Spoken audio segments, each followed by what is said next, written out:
it up. It's The Record Machine with your host, Jimmy Howell.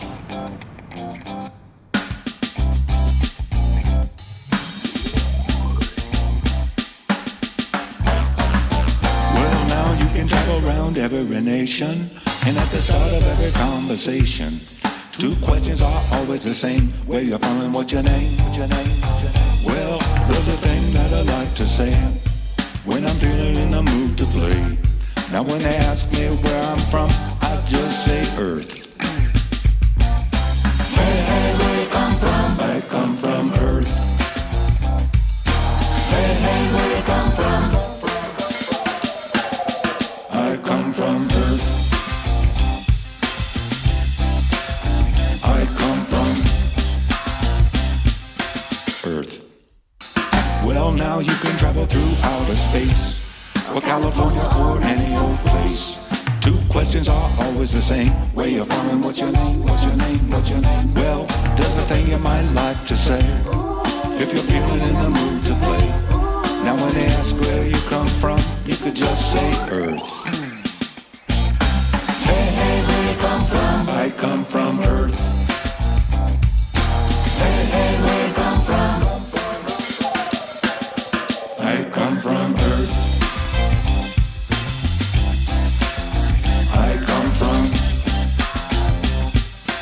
Earth. Well, most people just laugh, but that's not always the case. Like a time a girl asked me, true story, she said, where is that place?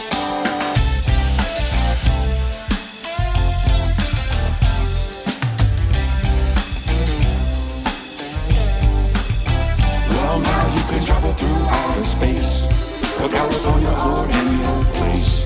Now when they ask where you come from, you could just say Earth.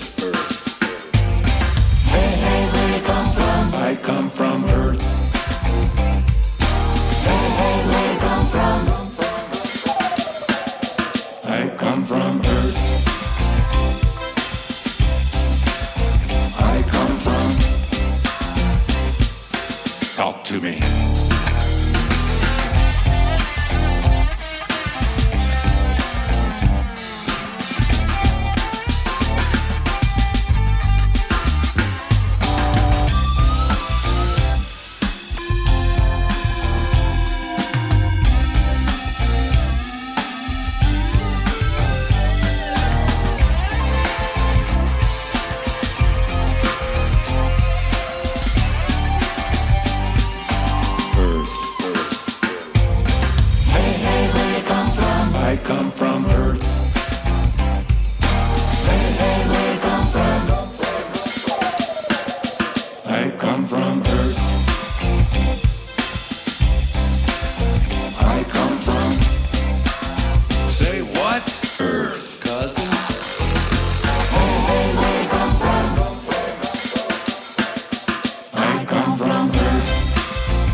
Ladies and gentlemen, please welcome from the band Harmony Dreamers, singer, songwriter Byron Lee Scott to the program.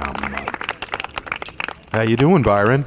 It's my pleasure to be here, Jim, and I've been listening to the Record Machine show, and I like these shows, and it's an honor to be with you. Awesome, man. It's a beautiful day in the neighborhood here in North Myrtle Beach. Where are you calling from? North Myrtle Beach. I'm in Las Vegas, Nevada. Oh, nice. Very cool. You prefer Jim or James? Either or is fine. Okay. All right, cool. Hey, are you a musician? I don't know your background. I was just curious. No, I'm not a musician. Disc You're jockey. an avid music lover. Excuse me? You're an avid music lover, apparently, then. Oh, yes, sir. I've been DJing music for years, and I collect albums and 8-track tapes and compact discs and 45s. You name it, I have it. Really? Yes, sir. Wow. Cool, man. That is awesome. Oh, yeah. I just started listening to your show and really enjoyed what I heard. And congratulations, man. It's just an awesome thing you're doing there, man. I'm amazed at the music industry now, the online things that are happening with music. It's just amazing and wonderful to me, you know? Yeah, I came across your music through Michael Stover. MTS Records and Management. Yes. He had sent me an email with the press release for the debut album, and I checked it out. I was like, wow, this guy's pretty cool. I got to ask him to come on the show. Oh, thanks, man. I appreciate that. Yeah, I ran into Michael like at the last minute, and man, I really like that guy a lot. He knows people, and so he just made my load a lot easier of trying to contact influencers like yourself. And yeah, well, I appreciate your words about that, man. I just love writing songs, and this is my first album release after years and years and hundreds of songs. Can you tell me about your musical background? When did you get started in music? Yeah, so my background you were asking about. Well, my influences, when I was young, I was influenced by lyrics a lot. The Beatles and songs from that era about peace, love, brotherhood, hope, and just have fun, and humorous songs. I really liked, people like Joe Walsh, Reed, that could throw in humor sometimes. And even when I was a kid, funny songs like Guitar Zen and I can't remember, some of the funny songs. And so I try to have humor once in a while. It's hard to write humor. But then I was influenced also by I learned music by ear from the time I was about 4 or 5 years old, guitar and a little bit of piano and drums and things. And then I took some lessons, but then I just started memorizing and performing songs. And over the years, thousands of cover songs I've memorized and sang and played guitar and switched on drums sometimes. And I learned music by noticing, chord patterns and things that were similar. And then certain people, like my favorite musician, Jan Hammer, keyboard player that was, some people might know him from the Miami Vice theme, the original Miami Vice. But he's been on dozens of albums with Jeff Beck and so forth. And he kind of expanded my knowledge of chord structure just by studying his songs. And a lot of people like that, other influences were, there's so many, like yourself. I mean, I go way back to listening to music from the 60s and even some 50s or older, I suppose, and 70s, 80s, and on through. And all of those people influenced me, really. But then there was, Jeff Beck, Jan Hammer, Tommy Bolin, Van Halen. Those were some people that influenced me when I was younger. ZZ Top, my songwriting was influenced by people like that. And after learning all those songs, I had been writing songs since I was young, and I just kept writing, and I set a goal of 15 originals, and I raised it to 30, then 50, then 70, then I quit counting the recorded originals on my 4-track at that point. And this was before the internet. So then just recently, that brings me up to now, I just decided to study the music business and the internet music business and release music on the internet for the first time. Now, your bio says you play multiple instruments. Which ones do you play, and when did you start playing them? Well, guitar, I got my first guitar when I was 4 years old and played piano by ear back then. But guitar and rhythm guitar, actually, and lead vocals was what I did when I was younger in bands, because I played with a great lead player back then, and I just let him play lead. And eventually I learned lead guitar. And then, really, I think Jan Hammer was such an influence on making me go to guitar synthesizer. And back in 99, I had guitar synthesizers, but the drummer, that brings me to Larry Draglin, who is the other main member of this project, really. We were bandmates back from 99 in a band called the Hi-Fi Hippies in Seattle. Wow. It was a trio, and that's where I started playing guitar synthesizer. So guitar synth and guitar are really the main things, and then I've always switched on drums. Larry plays guitar as well, so we'd switch on a few songs. And that reminds me, Jim, throughout, when I was young, in all these cover bands throughout the years, the ones that played originals never stuck together long enough to do anything in my world. And so that made me start recording by myself with a drum machine, a bass, a keyboard, guitar, a microphone, and a 4-track. Because I was really forced to, and it carried on through that until, and even when I was doing these songs during COVID, as happened with a lot of musicians, I was locked down and I was learning my recording equipment again, and I was doing all the tracks myself. And then last summer, the drummer, Larry Dragland, and I went to his place to pet sit and house sit while they were on vacation. I stayed the whole summer and we did drum tracks. And that was the beginning of our sound, which is 2 or more drummers or percussion on pretty much every song. Lots of drums and percussion. And so that summer was really the beginning of it. And some of the songs were coming together then. And before that, I was doing it all by myself, right? And a lot of the debate, now this brings me to really, I want to point to the other people on the album as well, because your question was about what instruments I play. And so I really play all the instruments. And, when people classify music, they say, well, what genre are you? And that's not always an easy thing to pinpoint. We call it synth pop and then sometimes psychedelic rock, or it might even be a little progressive rock now and then. But basically, Jim, most of our music that we love is bass, drums, guitar, synthesizer, vocals, right? And so whatever you want to call it, but the other musicians really added so much. So Larry's drum tracks, the dual drummers and everything. And there's a song, No Stopping, on there. It's a progressive song. And we have dueling drum solos in the middle between my electronics and his real drums. And I told him to cut loose on that song. And man, Larry can play.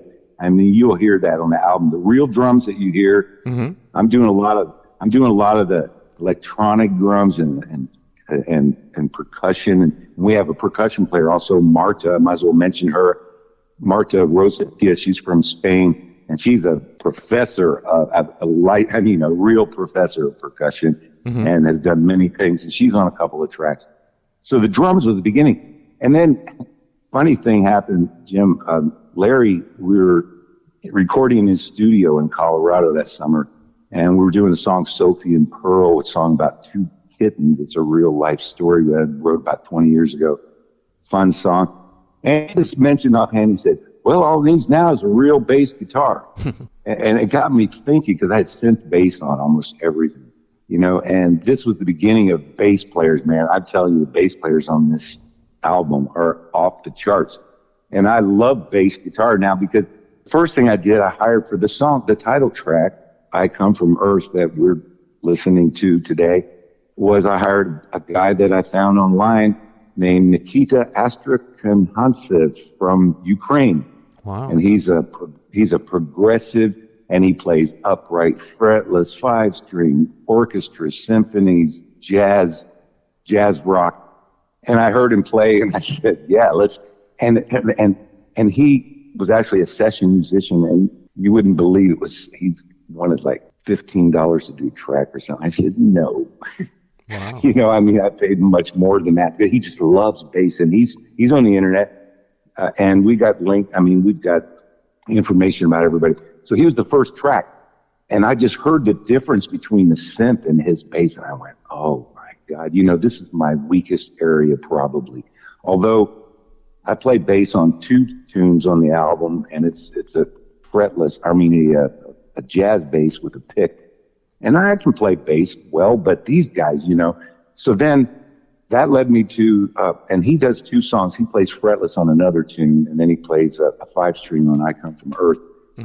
So then another bass player, Sierra Moser from Austria, she is on 3 tunes. And man, she was blind since birth, and she started on violin and then fell in love with bass. And long story short, she got 2 scholarships to Berkeley and has studied under all these people I've never heard of. Wow.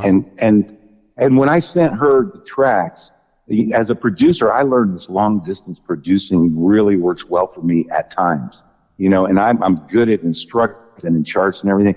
And she said, I don't want a chart, just send me the song. I will know what to play. And I'm telling you, her bass, unbelievable.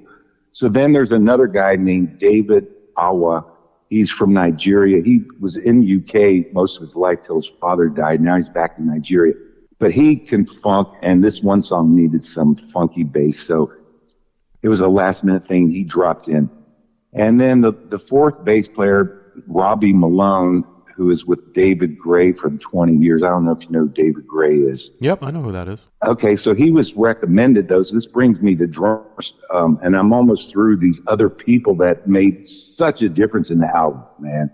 I mean, so after Larry is on 80% of the tracks on drums, and then after we finished that summer, there was a few tracks, and his drums weren't set up for the same sound and everything, and he said, and I had some electronic tracks, and he said, no, man, hire a drummer, please, just not that. And so I found this guy, Graham Hopkins, who every drummer knows who he is, but I knew he was with Snow Patrol, and he's been on 46 albums that I know of. Mm-hmm. But how I knew Graham Hopkins, I couldn't believe when I ran into him, was that Glenn Hansard and Markita Irglova were in a movie called Once, and it's a music movie. Have you ever seen that? No, I haven't. Oh, man, you got to see this movie. It's called Once. Okay. And it's a music movie. It's the music of Glenn Hansard, and Markita Irglova plays keyboards, and it's a music movie. But my favorite scene in the movie with Graham Hopkins when he was young, the drummer, was it's so inspirational, man. They go into the studio for a weekend, and they record a whole album in the weekend. But the very first scene, the dude in the control booth, he's kind of bored, and he talks to somebody in the cell phone. He's like, yeah, I got to record these dorks. And they start playing this song with acoustic and him singing. And when the drums and the bass come in, mm-hmm. and that's Graham, that dude woke up in the sound booth. He was like, whoa. And he started mixing. And then the whole weekend was just this recording of all these songs and these situations. And then they went out to the beach and listened to it in the car at the end. And they, these guys actually they met on the street in the movie. And then they met these street musicians, which one of them was Graham Hopkins. And they said, you want to record an album this weekend? They said, yeah, sure. Let's practice the songs. Okay, boom. And they had an album in a weekend, man. Wow. And that always inspired me. Like, after recording on my own for so long, and you do the drum track, then the guitar, then the bass, then the keys, then the vocals, then the backup vocals, then the this, the that, and just to go in a studio with some dudes like that and just go, boom, done in a weekend. Oh man, I dream of that. But working with these people, so Graham, I ran into him, and he went on tour with Glenn Hansard. I mean, he's played at Royal Albert Hall, I don't know where, everywhere. Mm-hmm. And so Graham's on 2 tracks, and then he said on this song, Summertime Memory, he said, you should get Robbie Malone to play bass, which is his buddy. They're both from Ireland. And Robbie was out on tour with David Gray, and then I spoke with him. He said, yeah, man, send me the track. And wow, I mean, his bass is like the Beatles' bass on that song, Summertime Memory. So him and Graham, they've been playing together for years, and when they're in Ireland now, they play with the Square Pegs, and I don't know who in Dublin, all these people coming through. Mm-hmm. So anyway, we've got Graham on the drums, mm-hmm. and now we're almost through it. Well, I didn't mention, when I first started searching for people, mm-hmm. it was actually female vocalists that I was looking at their demos and things online, and I went through maybe like 20 of them. Right. And there are 8 on the album. Mm. And then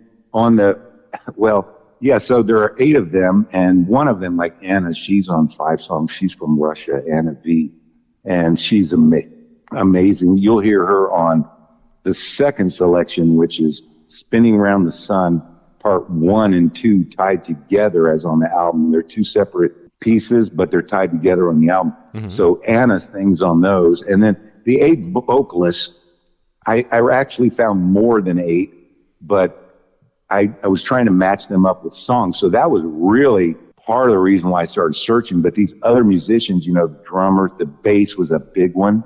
Mm-hmm. And then to round it off, there was on the song Sophie and Pearl about the 2 kittens. I always pictured a clarinet on that song.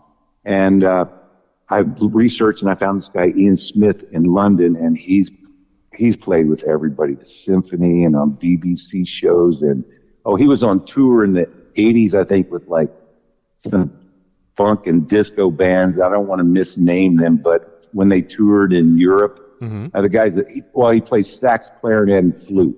But I wanted clarinet, and I heard his demos, and I went, oh my God, this guy. And, it's funny. I really learned to work with some of these people like him, and I just said, hey, all those riffs you've been practicing all your life? Now's the time, dude. Let them fly. Let's go. And they would send me like 2 or 3 tracks, and I'm going, how do I choose from this, But it was really a lot of fun. So Ian Smith, clarinet, and then, on percussion, on Summertime Memory, it's a summertime song with some timbales, so I got this guy, Ronaldo Oconda from Venezuela, and he's a professor also in his own right down there, does so much. And then I said, what do you think? He said, what about some vibraphone in this song? And okay, why not, And he's amazing. And so he was jamming, and I said, well, the guitar is always playing on the 2. Why don't you play chords on the 1 and do some embellishments? And he said, yeah, great. And so he plays timbales and vibraphone on that tune. So that's Ronaldo. And that's just about it. Well, you know what? The first guy that I hired, and I can't say his name right now, he plays all these instruments. He's from Nashville.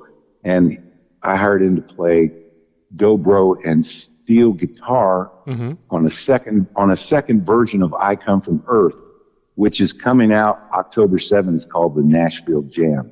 And it's the same title tune, but with steel guitar and dobro. And that was the first track that I did. And that guy was amazing. Same thing. Sent me 2 tracks. It was hard to choose between. So let me see. Who else is left? Well, I got to mention Lewis, the LP. The reason I'm in Las Vegas right now was I came here to finish mastering the album at a place called The Hideout. And Lewis, the mastering engineer, Lewis there, it's kind of an interesting story how I found that place, but I won't go into that right now, maybe for another time. And so he taught me a couple things about preparing the stuff for him to master. And I just let him master the whole album, and he is amazing. And so that's why I was here in Las Vegas, and we finished that. And I'm hanging around here deciding what to do next. But I had to mention Lewis because he's such a big part of this whole process. And who else is left, Graham? Oh, okay. After I got all these people, the singers, the 8 singers and everyone, I was enjoying getting people so much, to participate in this, and they were adding so much to the music that I wanted to keep going. And so on the song, I Came From Earth, the title track, I was thinking, this whole album has sort of got this global theme now, and peace, love, and everything. And why don't I get some international backup singers to sing on this tune? Because one of the things about the song is it's got a question and answer in it. Hey, where you come from? I come from Earth. And that was actually inspired. I've heard songs like that, but I remember a song by Warren Zevon called Surfer Girl, where he said, there's a certain girl I've been in love with a long, long time. What's her name? I can't tell you. Aw. And they would do that in the chorus, and it just made me laugh, the question and answer thing. So I thought, I'm going to get some. And now, so I ended up getting more than 20. I think there's 21 backup singers on that song, on I Come From Earth, on the Hey, Where You Come From, and then some other parts as well with Anna, and Cece Castro also sings the main backups on that one, as well as Anna V from Russia. And then there's 21 altogether backup singers, and they're from every continent except Antarctica, which is under international treaty and has no permanent residence. So we got somebody, and they've all knew what they're participating in. Some of them made statements about the project and everything, and it was just a lot of fun. I met all of these serious musicians when I started searching, and I saw these people from around the world that are so passionate about their music. They're out there trying to connect with other musicians, and they're putting their each one of these 21 people have probably had projects. There's a few that were just sort of starting off, and I said, yeah, come on, and that was a lot of fun too, to get their reaction. But really serious musicians. Well, in this process, Jim, I met I lived in the Philippines for a while, off and on. So I had to get somebody from Philippines to represent. And I found this girl, Sharu, and she's from Philippines, to do backup. And then I had these lyrics for a song called Paro Butterfly. That means butterfly in Tagalog in their language. They also speak English very well there. And I thought, well, why don't I see if she'll want to do a version of this in Tagalog? Because I had these English lyrics. And we ended up going back and forth, and we had two versions of the song, Tagalog and English, and they had the exact same melodies from our back and forth collaborations. It's kind of a long story, but same melodies, two languages. And I met Sharu through that, finding those backup singers. And then the other person I met, the final one, really to talk about the people, is a synth player, Lola Vicentini, who's from Argentina. I met her to sing backup, and I saw a picture of her in a room with 50 synthesizers. I counted them, bro. Wow. 50 synthesizers. That's a lot. Yeah, and I said, and I love synthesizers, that's the main thing on the album. And I said, she's now playing some of the synth accents on I Come From Earth, and then she's on a couple of other tracks. She sings on a little ditty with me, and she plays synth on a song called The First Song. And so, but it was the last minute that I found her, and the whole thing was about finished. And however, her synth that she added is just really amazing. And so I met those last two through that process of finding backup singers, and that pretty much wraps up the roundup of the people. Jim, I'll just add one thing to this, though. Mm-hmm. A couple of my friends that have known me for my whole life and seen the process I've gone through in music and everything, they said, this is your album, man. This is your songs, and you arranged and you produced, and, you played all these instruments on and everything. And you're always pointing the finger to everybody else in the band and what a difference it made and everything. And okay, granted, but you know what? The bottom line with me, Jim, is that I just love writing songs, man. And I'm happy that I can put them out there. And if somebody likes one song, and now this title track has been getting a lot of traction in different places, not like gigantic, but there's this one chart, the indie music charts, where it debuted at number 29, and it had a hot red thing like flashing by it. It was the only one that had hot. And I looked at this column and said momentum, and everybody's momentum was like 10, 20, maybe a 30 and a 50. And ours was 350. Wow. And I said, what? What is this? Because I'm trying to still imagine somebody even listening to my tunes, but they're like my children, man. I don't know if anybody's ever mentioned this to you, but when you're a songwriter and you write a song, and to me, I'm saying a song that has some kind of real meaning to you, and then you finish it, and then you sit there and you listen to it like 20 times, bro. Mm-hmm. And sometimes you're just in tears. It's just an amazing experience to for me anyway, just writing songs and then finishing the songs. And now to share them and have somebody actually hear it, hard for me to even imagine after all this time. Right. Well, let's talk about a couple of songs. This podcast is going to feature two of them from the album I Come From Earth, the title track, I Come From Earth, and Spinning Round the Sun, parts 1 and 2. What's the story behind those songs? Well, the theme, of I Come From Earth is really kind of about no borders. And it came from life experience. Now, some songs, happen, like you probably talk to people where a song happens in 5 minutes or less, and I have some of those. But this song developed over the course of a few years. And it was from real life experience. And what happened is, like it says in the song, there's two questions that are always the same when you first meet someone, no matter where you go. What's your name and where are you from? And so when people would ask me where I'm from, I would just say Earth. And I noticed, and it was I wasn't a song at that point. I just noticed that people laughed all the time. Almost every time I said that, someone would laugh, except for, as it says in the bridge, that one girl had a restaurant. I said, Earth. She said, where is that? And so it came from a real life experience. And then there were inspirations from several places, as I mentioned, the question and answer thing. And there are a number of musical influences probably throughout that song, but it's just about, hey, we're all from Earth, you know, where are you from? And it's, you know, what country? And when I travel sometimes, when people use the word foreigner, sometimes I think, you know, foreigner, wait a minute, I'm not a foreigner, I'm your brother, man, I'm your cousin, you know? But anyway, so that's kind of the theme of that song. And it started coming together that summer, last summer at Larry's place. And yeah, so it was one of those songs that just took a long time to develop. And then when we added the backup singers and everything, and the bass from Nikita, and then the synth from Lola later. And then once you hear the Nashville jam, you know, and we may have some other versions come in that have some background music for videos that show all of the backup singers on the album. So that's that tune. I don't think the people on that song, Nick, Lola, myself, Larry, and the 20 backup singers, Cece and Anna V, the main backups, but Cece Castro and Anna V, and then 20 backup singers plus. So that's the personnel on that.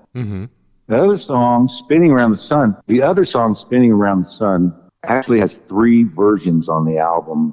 Part 1, Connected. Part 2, Loving the Sun. And Part 3, Solar Rays, which is an instrumental. That's the last song on the album. It's split up. But Part 1 and 2 are tied together. That's what we're going to hear today. And interesting story, I guess, behind that song was I told you Jan Hammer was a big influence of mine, right? So during COVID, this was before I went to Larry's last summer, I was learning this Ableton software. I was perfecting my knowledge of it. And I bought a new guitar synthesizer pickup for my guitar, a wireless pickup called the Fishman Triple Play. It's amazing. And I plugged it in, and I'm sitting.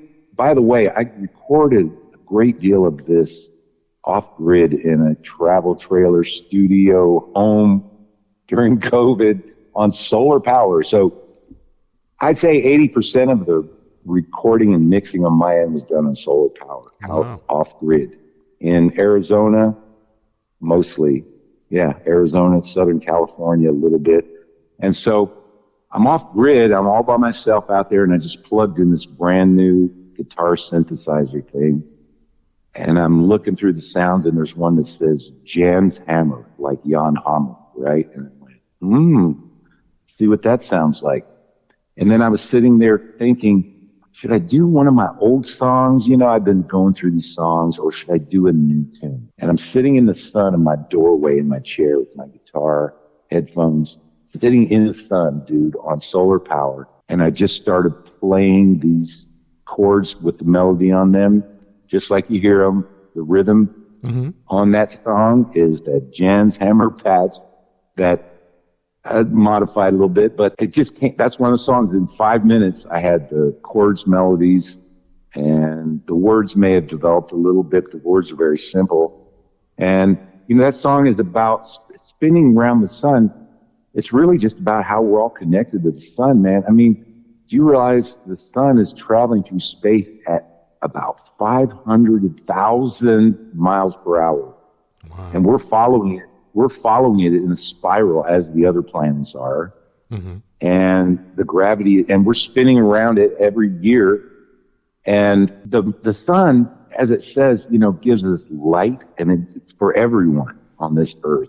And it gives life also, you know, all life. Nikola Tesla said all life is sun energy, and we get it firsthand, secondhand, thirdhand, but it all comes from the sun. So light, life, and then in the third verse, it's maybe a stretch, love coming from the sun. But actually, the second part is called Loving the Sun. It's about sun worship in a way. And so it doesn't have to be receiving, I guess, love all the time. So it's about connection to the sun. And it's very simple lyrics. Then the part two is a cinematic variation of the chords.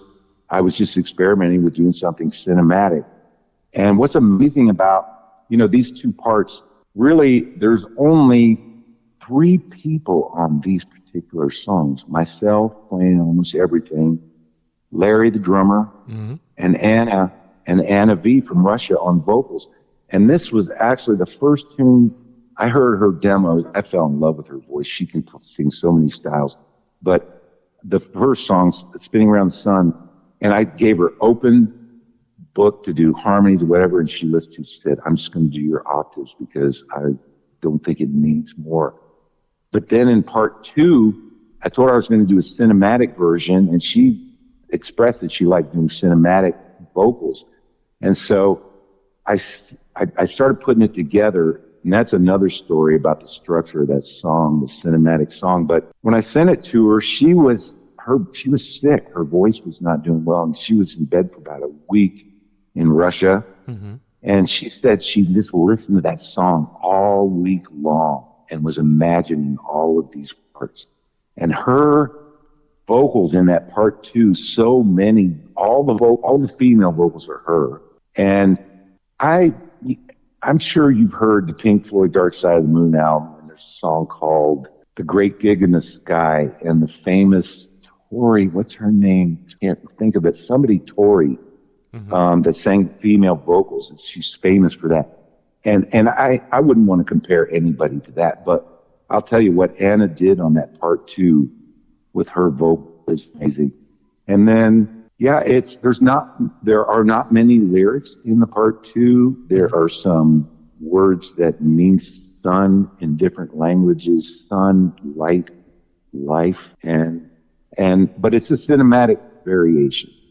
And those are the 2 tracks that we're going to hear. Cool. Now, how do you approach songwriting? What is your creative process like? Well, have you ever had anybody talk about where ideas come from when you're speaking with them?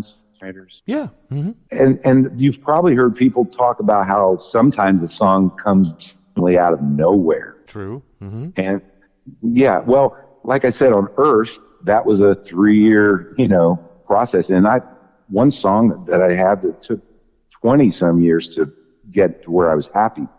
But then it doesn't always happen that way. Like with the song Power, Power, Butterfly, I told you about this back and forth collaboration with Cheru, in 2 languages. But then, and I told you about Spinning Around the Sun, how I was sitting in the sun, and just within 5-10 minutes, I had chords and melody. And that was even influenced by Jan Hammer a little bit, the chord structure. However, I'll give you one more example of a different way that happens sometimes. The song Summertime Memory that I was telling you about, the album was finished, and it's added a few songs since then, because I was actually in Lake Havasu, Arizona, out off grid one evening, and I was thinking, this album's going to come out in the summer. We should do a summer song. And then this was one of those times, Jim. I sat down. I started hearing the song all of a sudden in my head. I grabbed my guitar, a piece of paper, and pencil or a pen, and I could hear this. I listened to the chord, and I wrote it down, and I started writing words out, and I was in tears, and I could feel chills running through my whole body. And I was bawling like a baby, man, for like 5 minutes. And I don't know why, uncontrollably. And then this girl that sings this song, Alyssa, she was one of the people I'd heard her demo, and I loved her quirky voice, and I wanted to get her on the album, but I just never had the song for it. And man, when I was hearing that song in my head, it was her singing, and I knew this is her song.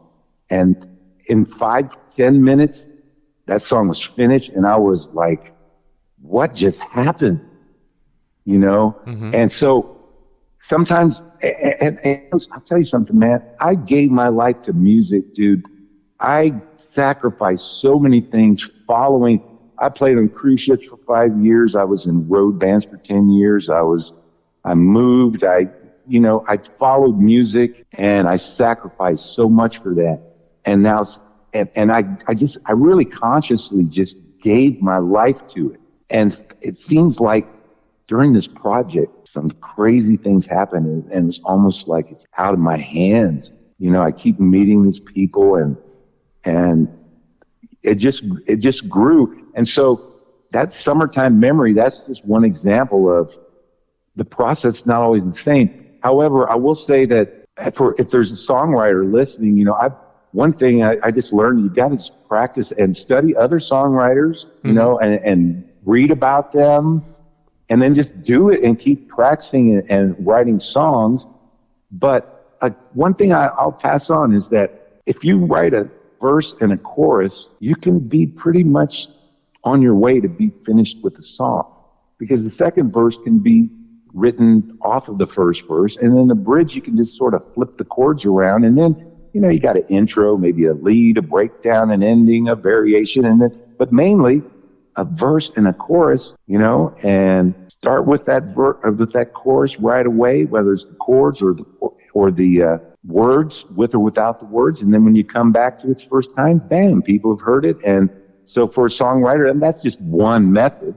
And I'll tell you another thing. Working with other people is not always easy. And I've done it my whole life. I've been a band leader, and I have some great ways of working with people.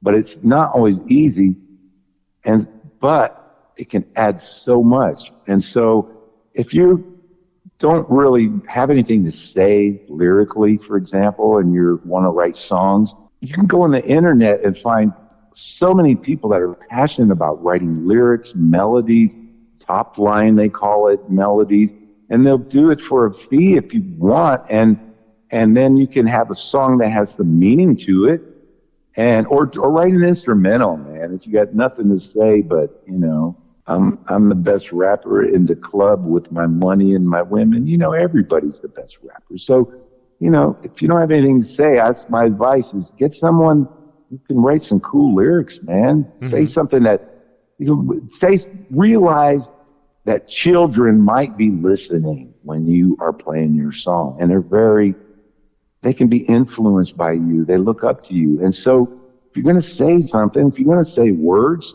remember, kids are listening, man. Come on. Have some intelligence, That's my advice to songwriters. And so I kind of went sideways on the way to write songs, but I'm into lyrics a lot. So, lyrics, practice, study people. Mm-hmm. Yeah. Now, besides writing music, you're an author as well. Can you talk about your book, Balance Your Choices, Life's Compact Book for Happiness Your Way? Yeah, sure. That started a hobby actually when I was young. Somebody taught me about priorities.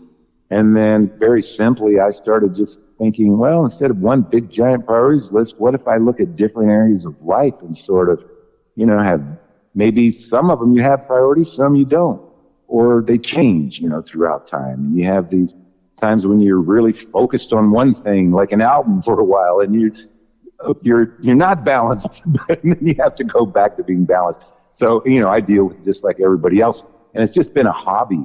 Mm-hmm. But I have found, though, that by following priorities, because we get so many ideas throughout our life for things we'd like to do, and then some of them keep coming back, and by choosing priorities, that can get you to the next step and to find, everybody wants the same thing, basically, to find happiness, or I'll even say contentment, because it doesn't have to be jumping around happy. And so I think we all want that, to be happy and content in our life. And it's just choices, and there's making wise choices.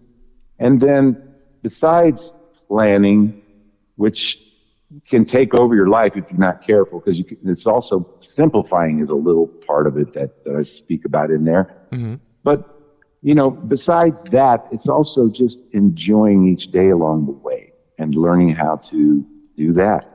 And in fact, my new book is about 100 pages. The first 40 pages are the whole meat of the book. I condensed it down so you can read it actually in an hour. Okay. The second part of the book is just various subjects. It's sort of a reference part of the book. So it's only 100 pages. really simple to look at. And I know it's not for everybody, but for people, especially young people who are trying to decide what to do with their life, or somebody who's gone through a change and wants an empty nest syndrome and is thinking what to do with their time. Right. It's a way to just sort of look at what do you want to do with your life. And that brings me to, there's a little ditty in the first song suite called Balance Your Choices. It's 35 seconds long. Mm-hmm. And that came from when I was writing the book. And then another thing that was influenced by the book, there's a chapter in there, briefly, it's called Enjoy Life. And I was in Machu Picchu, well, that's in Peru. I was on the Inca Trail. And this happened, we were out on the Inca Trail. It was amazing when 9/11 happened in 2001. Mm-hmm. And I was camping far away from civilization. And I was asking all these people on the trail, we were in a group of 20 people hiking for 4 days and to Machu Picchu from Cusco. And I was asking all these people, I was on this search, tell me what you've learned in life. And I got all these great answers and different perspectives. And there was this one old guy, they were from Australia, this couple, and he was reluctant to answer. He was sort of I'm participating in this, And then when 9/11 happened, we were all trapped. Well, there were no flights going out. The airports were closed. And I happened to run into these two guys in the square in Cusco sitting on a park bench, and we chatted for a while, him and his wife. And as we were leaving, he had been thinking about this question. I asked him about life, and he looked me in the eyes and he said, enjoy life. That was his summary, and I wrote a chapter about that. And I mentioned that in the song called Beyond, about the best advice that I ever received was from an old man when he looked at me and said, enjoy life when you come from Earth. And so that comes from the book. And that's just sort of, I guess that's what I'm saying is the book is about enjoying life as well as deciding what you want to do and making choices. So there you go. And yeah, so that's always been a hobby of mine, really, just for personal reasons. And then someone talked me into writing about it. And I wrote that last book between road trips, never promoted it. And finally now just stuck it out there on our website, cut the price down as low as Amazon would let me. And anyway, yeah, that's the book. Yeah, it's available on Amazon.com. I believe it's for a paperback. It's only like $5 or something like that. Yeah, there's a paperback for $4.99, and then there's a electronic version for 99 cents. That's the lowest they let me sell it. And they even now, it used to have a Kindle reader. Now there's Kindle apps you can just read it on. Wow. Now, will there be another book? Not necessarily. No. I'm really enjoying music right now. Mm-hmm. Someday I might write about meditation. It's kind of been a personal hobby of mine for a long time. Mm-hmm. And I might do some videos about it, but right now music is really keeping me busy. It would be cool if you did a meditation book, but an audio book, because you have a great speaking voice. It's very soothing to listen to. So if you did an audio book, that would probably do well. Well, I appreciate that. I'm actually Lola Vicentini, the synth player. She's really into it also, and she does meditation tracks and stuff, whether it's singing, talking, playing synthesizers. So we've been discussing doing some guided meditations just to sort of share what it's like in my personal experience. Because I believe there are many, many ways to meditate. Some people will say, no, you must do it this way exactly and go through this process and this and that. But I think that actually, it's a deep subject, I suppose, but I think there are a lot of ways to meditate, and I may share those someday. It's something that's that's the thing about priorities, I love writing down ideas, Jim, and so when you write down ideas, sometimes you find that you have pages, hundreds, and then you have to choose what's first, and then do number one, and some of them you never get to, and it's really easy to come up with ideas. It only takes about 1 second, but any of them could take over your life if you're not careful. Mm-hmm. I think I'll start a record label, have a country album, a jazz album, a rock album, and a video channel and meditation videos and a new book and oh my God, and go to the gym and meditate and all the other things. So yeah, it's simplifying sometimes and prioritizing is what keeps me going. So, but I appreciate that. And I would like to share some meditation days with people. That would be great. Yeah, I think so. Do you have a website you'd like to promote? Sure. Actually, if people just remember the name Harmony Dreamers, it's everywhere now. The website is harmonydreamers.com, on YouTube, Instagram, Facebook, and different places. And then, I forgot all the platforms, right? Mm-hmm. 250 platforms around the world, Spotify and iTunes and all. And what I've learned, Jim, I've been talking with people about where they listen to music, young people, all ages, and everyone sort of has their own platforms that are their favorite, mm-hmm. right? And so it's everywhere, and just Harmony Dreamers, that's all you really have to know. Very cool. Now, is there anything you'd like to mention that we didn't talk about today? Well, let's see. Yeah, I think I mentioned that the Nashville Jam is coming out October 7th.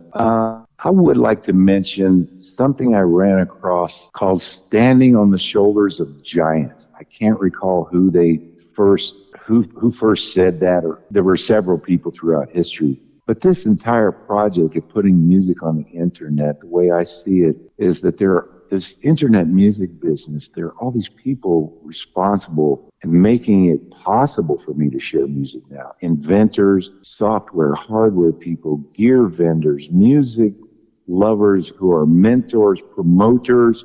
You mentioned MTS Management, Michael, who's such a godsend. And then people like Jim Hall, at the Record Machine Show, lovers of music, the whole thing, if it wasn't for all of those people, I wouldn't have been able to do this, So Standing on the Shoulders of Giants, I look at that as, wow, this music explosion on the internet right now, everywhere. And there's so many great artists and so much great music out there. Mm-hmm. It's amazing, And I mean, I don't know. I didn't expect anybody to even be able to find our stuff at first because so much great music is out there. Mm-hmm. And so one of the songs was another last minute tune. I'll segue into this. It's called The First Song. Mm-hmm. And it's about finally putting music on the internet. And it says, we need to make sure everything is working right. Because that was recommended to me is, well, before you album, do a song or two so you make sure all the websites up and the artist pages and the promo social media and on and on. And so I dedicate that song, The First Song, to all the music business people and to any songwriters, music lovers out there, and just the internet music business in general. It's amazing. Yeah. So Standing on the Shoulders of Giants. Makes sense. Well, Byron, I want to thank you so much for coming on the show today and sharing your stories and your music with us. I'm looking forward to seeing some more great stuff from you in the future. And anytime you have something you want to promote, you have my email, my cell number. Let's stay in touch. Absolutely. Jim, it's been a pleasure being on the Record Machine Show, an honor, I will say, and I would love to come back, and we're going to be seeing what other songs might catch on, what somebody might like out there. There are 12 songs on the album, one suite and a two-parter, so there's really 17 tunes on there. And if one person finds one song they love, man, that's going to mean a lot to me, and I'm looking forward to connecting with music lovers like yourself in the near future and getting out there. Sounds good, brother. Well, like I said, let's stay in touch, and whenever you have something to promote and you want to come back on, let's set something up. All right? Absolutely, man. This is my life right now, so I love talking about music, and I really enjoyed your show. I've listened to several episodes, and I'm going to tune in and check out some more of your stuff. Sounds great, brother. Well, you enjoy the rest of your day, and I'll talk to you soon, all right? Okay. Thank you, Jim. My pleasure. All right. Bye-bye. Bye-bye.